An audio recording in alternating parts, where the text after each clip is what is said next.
This is the Helios 44M, which in my opinion is the most interesting lens in filmmaking.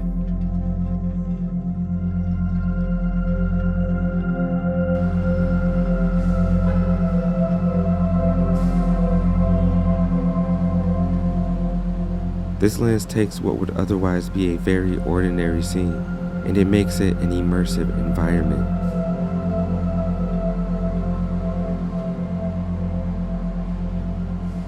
This lens is insanely sharp in the middle, but that reduces as you move towards the edge, which makes for a pretty incredible image. To me, filmmaking is all about standing out and being different, and this lens allows any filmmaker to do just that, effortlessly. The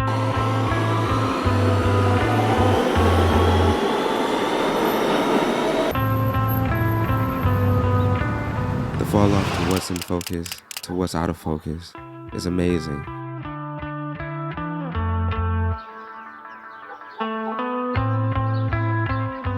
But this lens isn't the standard Helios. It's a Helios with an anamorphic cine mod, allowing this lens to stand out from the rest and take your videos to another level. And I feel like initially the draw to this lens is the swirly bokeh, and that's why people pick it up. But me personally, I love all the characteristics of this lens, from wide open to fully stopped down. This lens is amazing. This is the Helios 44M.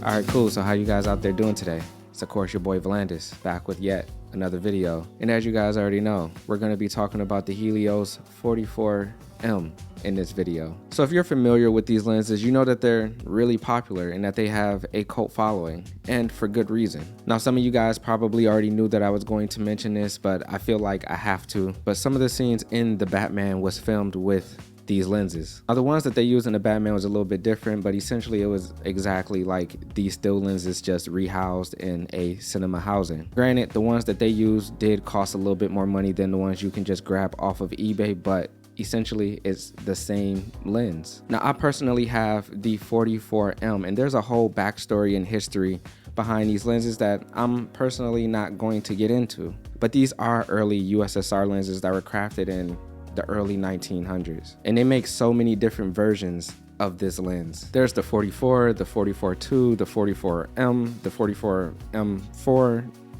There's a bunch of them. I personally opted for getting the 44M because this one in particular had the cine anamorphic mod on it, and it's cool because these lenses have a anamorphic feel to them already with the characteristics and stuff like that, but they don't have oval bokeh, and this one just has a mod on it to make the bokeh oval, which is super cool because then you can use this lens as kind of a cheap anamorphic alternative, which in some cases, in my opinion, looks better than some actual anamorphic lenses out there on the market. The only thing that I will say that is the downside to having the anamorphic mod is that this lens is a M42 mount, which means that it screws on to the mount that it goes on, which is M42. But with that being said, since this screws on to this and most Helios lenses don't have the anamorphic mod, it doesn't matter which way the lens gets stuck on the mount. This one gets stuck further than it should, so the bokeh sometimes isn't straight up and down. Sometimes it's side to side or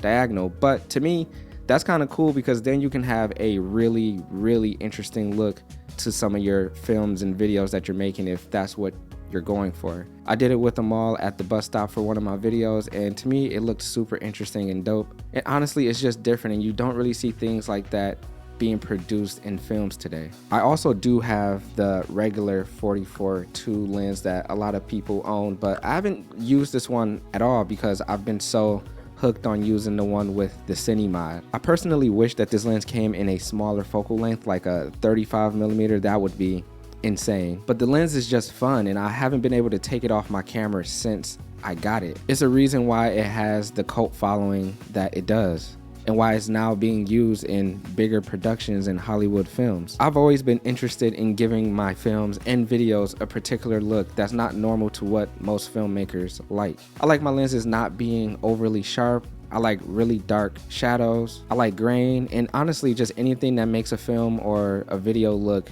raw and gritty. Now every filmmaker and photographer or whatever it is different. This is a photography lens, so it doesn't necessarily have the qualities and benefits that a cinema lens would have. A lot of people may say that the swirly bokeh is too much and that it's an artistic choice and that is not meant for the videos that they make. All photographers and filmmakers are just into different things. And this lens just has a super interesting and cool look to it that honestly no other lens that I can think of really produces without getting too crazy. And I wouldn't say I despise perfection, but when it comes to being perfect, I strive for that in my own way. And speaking of that, I feel like filmmakers, especially on YouTube, get so much heat for not being perfect. And I think that's because over the years, filmmakers, especially filmmakers on YouTube, have preached perfection. And they've also made these very clean, clinical images popular and almost the standard for YouTube. And I love these lenses because they're everything that I love within filmmaking and go against a lot of the things that people preach on here.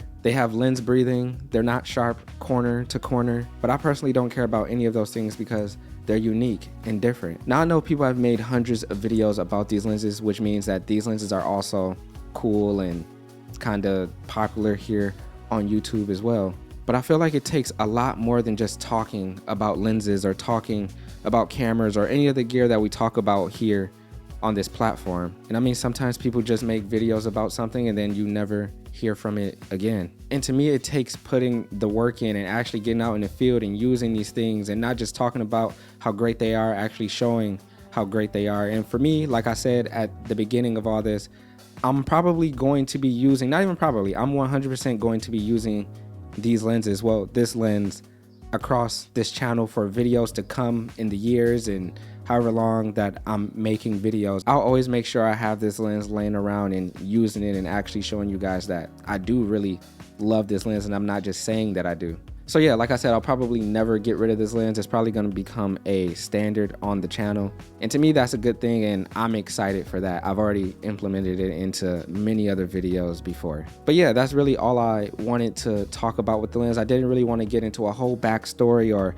talk about how many aperture blades this lens had or any of the technical stuff because y'all know me. I don't really like getting into any of that. And there's many other videos on this platform that you can go watch that talk about this stuff way better than I could anyway. So I just wanted to tell you guys my experience and show you guys my experience and kind of just talk about my experience and show you guys my experience and just kind of go on a little rant about filmmaking, I guess, if you want to call it that. And for me personally, I just love the imperfections within anything. Life isn't perfect. The things that we do aren't perfect. And I like to show that within my videos and the things that I like and the things that I like to do. And some of my favorite directors and filmmakers also aren't perfect, but they embrace their perfectness in their own way, which is something that I try to do within my films and videos and photos and whatever I do in life, honestly. I don't strive to be perfect. I don't strive to have perfect gear to do perfect things for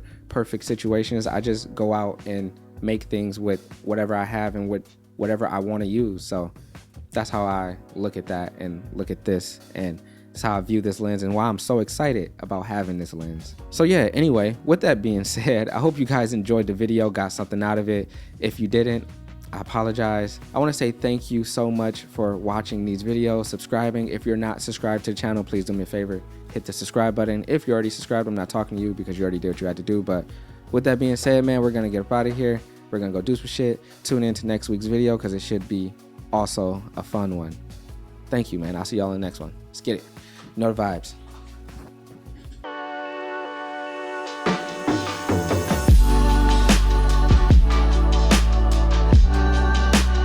Okay, so before we get out of here, I do want to address one last thing. Although this lens may have an anamorphic mod, it is not a anamorphic lens. And while showing you guys the quality and characteristics of this lens, I wanted you guys to see the full image of what this lens produces.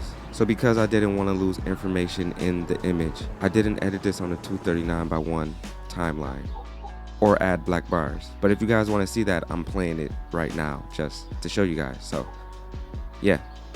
Anyway, now we're out of here.